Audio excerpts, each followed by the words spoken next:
Recognize the gentleman from California, Mr. Schiff, for 5 minutes.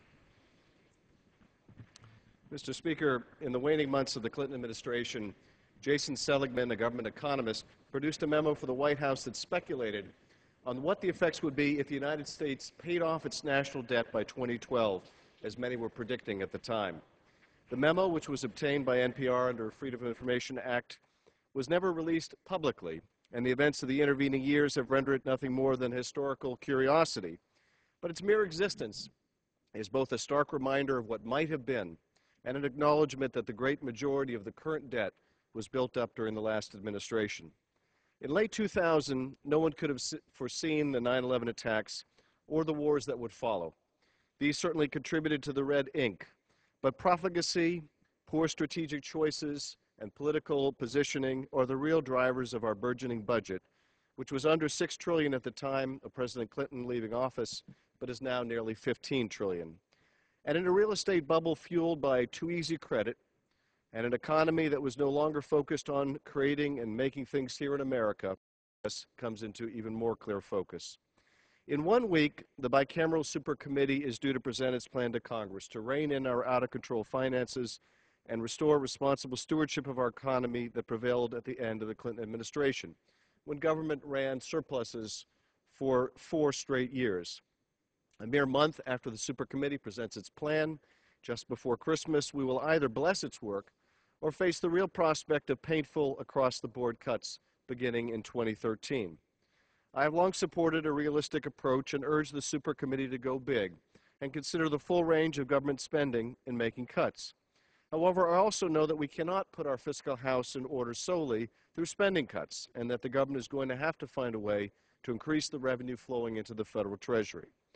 While the choices we will confront in the next few weeks will be difficult, they're only the beginning of a process that must result in a new economic paradigm that will guide Congress and the administration in the coming years, when we'll be forced to adjust to a much more competitive global environment, even as we work to put the economic downturn of the past 3 years behind us. As the current wave of pessimism surrounding the work of the supercommittee demonstrates, this will not be an easy task, nor will it be accomplished quickly. If we are to succeed, and success is an absolute imperative, I believe that we'll need a new set of long-term strategies and policies to accomplish 5 principles. First, the U.S. is going to have to become a manufacturer again. We should be proud of the many of the world's iconic consumer products, like Apple iPhones, for example, were designed and developed here. But much of the benefit to our economy is lost because these products are too often manufactured overseas. American workers are not benefiting from the manufacture of Apple's category-leading smartphone. We need to return to an economy where American workers are involved in the full life cycle of a product, from concept through design and testing and on to manufacture and marketing.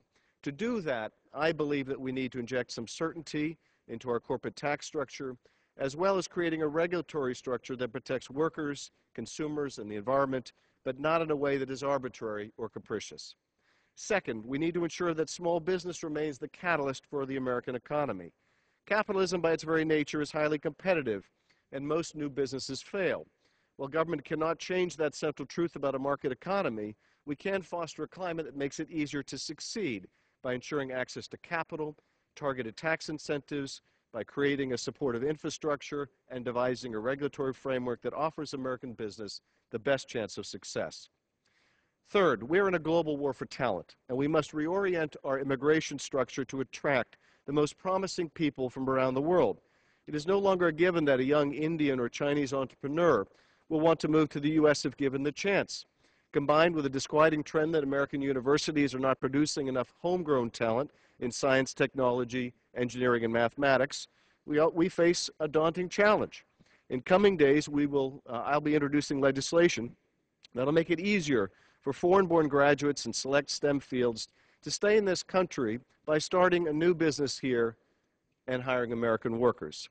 Fourth, America cannot compete with the developing world in terms of wages, but a highly skilled workforce, buttressed by a revitalized world-class infrastructure that reduces the time and expense of getting goods to market and fosters innovation, will keep us competitive. That's why I support investments in infrastructure and education that will lay the groundwork for a newly competitive America, while addressing the current unemployment problem acting as a drag on our economy. Working together on these objectives, we can restore the middle-class dream that hard work and perseverance will give the average American the chance to live comfortably. As President Clinton once observed, there's nothing wrong with America that cannot be cured by what is right with America. Mr. Speaker, I yield back.